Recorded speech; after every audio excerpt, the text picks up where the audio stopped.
కావటం కానీ ఆ పోల్ అయ్యే విధానంలో ఓటరు వచ్చి ఓటు చేసిన విధానం చూస్తే నాకు చాలా చాలా ఆనందం వేసింది. ఇది స్పష్టంగా వాళ్ళ దగ్గర వ్యతిరేక భావంతో వచ్చి వేస్తున్నారు, ప్రభుత్వ వ్యతిరేక ఓటు వీళ్ళు పోల్ చేస్తున్నారు.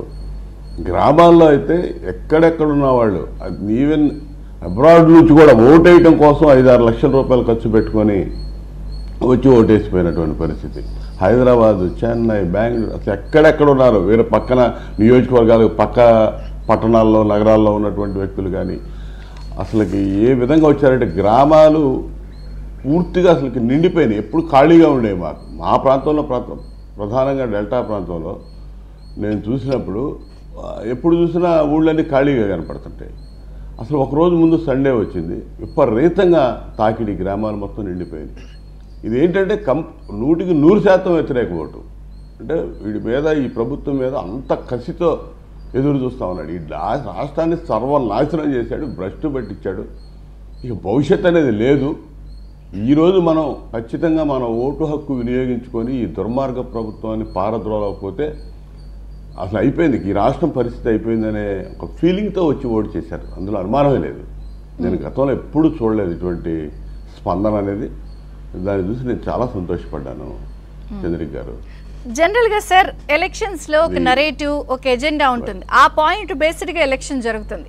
అంటే ఏదో ఒకటి మేనిఫెస్టోలో ఇస్తున్న పథకాలో లేకపోతే ఒక నరేటివ్ అనేది బిల్డప్ అయి ఉంటుంది ఎలక్షన్ అన్నప్పుడు. కానీ ఈసారి ఆంధ్రప్రదేశ్లో ఒక మేనిఫెస్టో మీద చర్చలు పెద్దగా మాట్లాడలేదు, ఎవరు ఈ స్కీముల మీద మాట్లాడలేదు. వెళ్ళాలి, ఓట్ వెయ్యాలి, గుద్దాలి అన్నట్టు ఉంది. అంటే ఈ జగన్ వర్సెస్ యాంటీ జగన్ కిందే జరిగిందనేది అందరూ మాట్లాడుతున్నారు. మీకేమనిపించింది అందరూ జనంతో మాట్లాడినప్పుడు? వాళ్ళు ఏ పాయింట్ మీతో మాట్లాడుతున్నారు?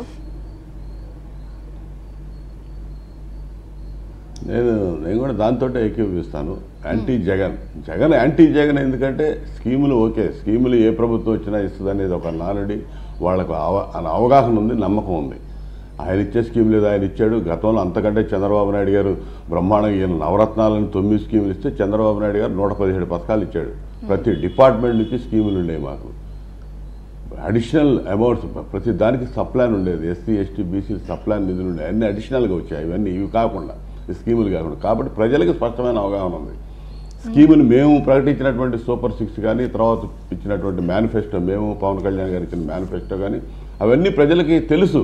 ఇవి వస్తాయి, వీటి గురించి ఇబ్బంది లేదు. ఇప్పుడు జగన్మోహన్ రెడ్డి ఎంత ఇస్తున్నాడో దానికి డబుల్ ట్రిపుల్ మేము ఇచ్చే స్కీముల వల్ల వస్తాయి. కానీ చంద్రబాబు నాయుడు గారి నాయకత్వంలో కూటమి అనేది ఇలా ఒక విజన్తో ముందుకు పోద్ది. రాష్ట్రం బాగుపడిద్ది, రాష్ట్రాన్ని బాగు చేసుకోవాలి. స్కీములు అనేవి వస్తాయి, దాని గురించి ఎవడొచ్చినా ఆపేది లేదు, చేసేది లేదు. ఇంకా వాళ్ళ మార్క్ స్కీమ్స్ ఇవాళ చంద్రబాబు నాయుడు గారు ఆయన మార్కులు ఆయన. తెలుగుదేశం పార్టీ ఒక పేటెంట్ అసలు రైట్. వెల్ఫేర్ స్కీమ్స్ స్టార్ట్ అయిన తెలుగుదేశం పార్టీ ఆవిర్భావం తర్వాత. కాబట్టి అసలు మా మీద ఎటువంటి అనుమానం లేదు. చెప్పిని చేస్తారు, స్కీములు వచ్చేస్తాయి.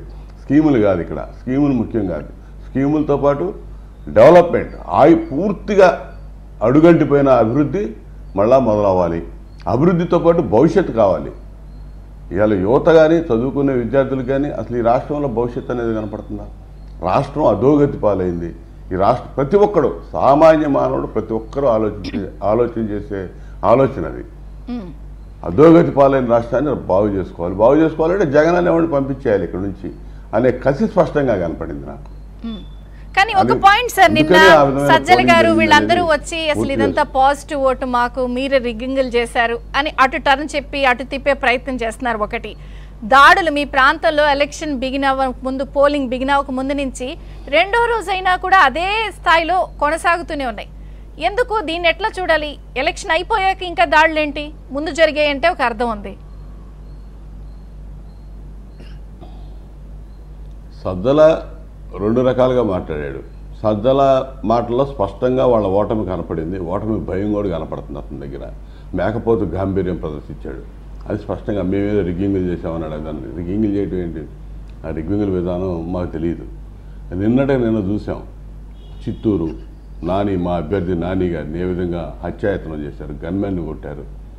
అదేవిధంగా జేసీ ప్రభాకర్ రెడ్డి గారి ఇళ్ల మీద పోయారు, ఇళ్ళతో ధ్వంసం చేశారు. ఇక్కడ చూస్తే ప్రధానంగా పల్నాడు, అసలు పల్నాడులో అయితే రాక్షస కాండం, బేభత్సం. కారంపూడి మండల హెడ్ క్వార్టర్ కారంపూడిలో 300-400 మంది వాడు ఎమ్మెల్యే తమ్ముడి ఆధ్వర్యంలో ఇసుగుగా రోడ్ల మీద పడ్డారు.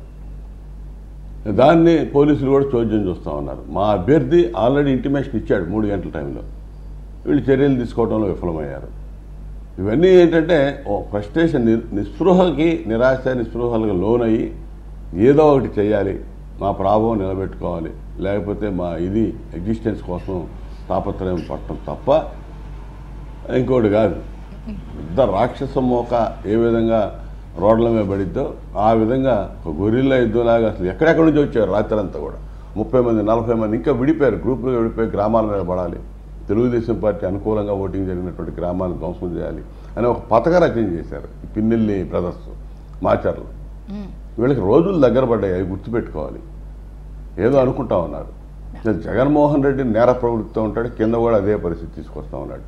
ఇతను ఓడిపోతాడని అతనికి తెలుసు. వీళ్ళందరినీ ఈ విధంగా రెచ్చగొడతా ఉన్నాడు. ముందు అదే విధంగా చేశాడు.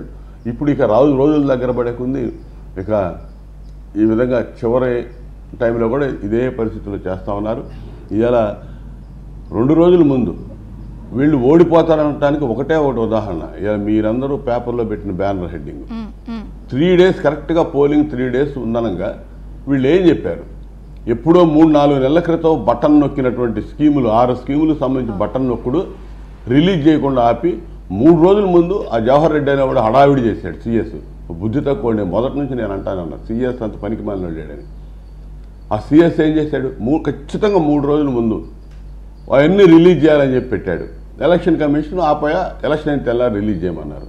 1 రోజు టైం ఇచ్చాడు. 1 రోజులో రిలీజ్ చేయ, ఆ తర్వాత ఎలక్షన్ అయిపోయిన వెంటనే రిలీజ్ చేయమని. ఎలక్షన్ అయింది.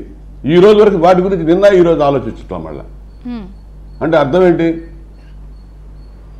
అసలు వీడికి పేదల మీద, స్కీముల పంపిణీ మీద వీళ్ళకున్న మరి శ్రద్ధ ఏంటనేది ప్రజలకు అర్థం చేసుకోవాలి. ఇప్పటికిప్పుడు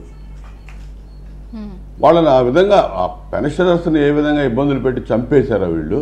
ఇవాళ స్కీములు ఇస్తామని బటన్ నొక్కి 3-4 నెలల క్రితం అవి ఇవ్వకుండా ఆపి 3 రోజుల ముందు నానా హంగామా చేసి చంద్రబాబు నాయుడు గారు ఆపిస్తున్నాడని ప్రజలకు చెప్పడానికి ప్రయత్నం చేసి ఎన్నికలు అయిపోయినాక ఈ రోజు 2వ రోజు నువ్వు వెంటనే ఎన్నికలైన తెల్లారి రిలీజ్ చేయమని చెప్పి కోర్టు కూడా చెప్పింది. నిన్న ఎవరు పట్టించుకోవాలి దాని గురించి. ఇప్పుడు ఏం చేస్తారంటే అసలు ఈ నొక్కేయటానికి ప్రయత్నం చేస్తున్నారు. వాడి తాబేదారులు వాళ్ళందరి పేరు మీద కమిషన్లు తీసుకొని నొక్కేయడానికి ప్రయత్నం చేస్తున్నాడు. కాంట్రాక్టర్లకు ఇచ్చేస్తున్నారు, చెల్లింపులు జరుగుతున్నాయి. దానిలోనే వాడి ఓటమి అనేది స్పష్టంగా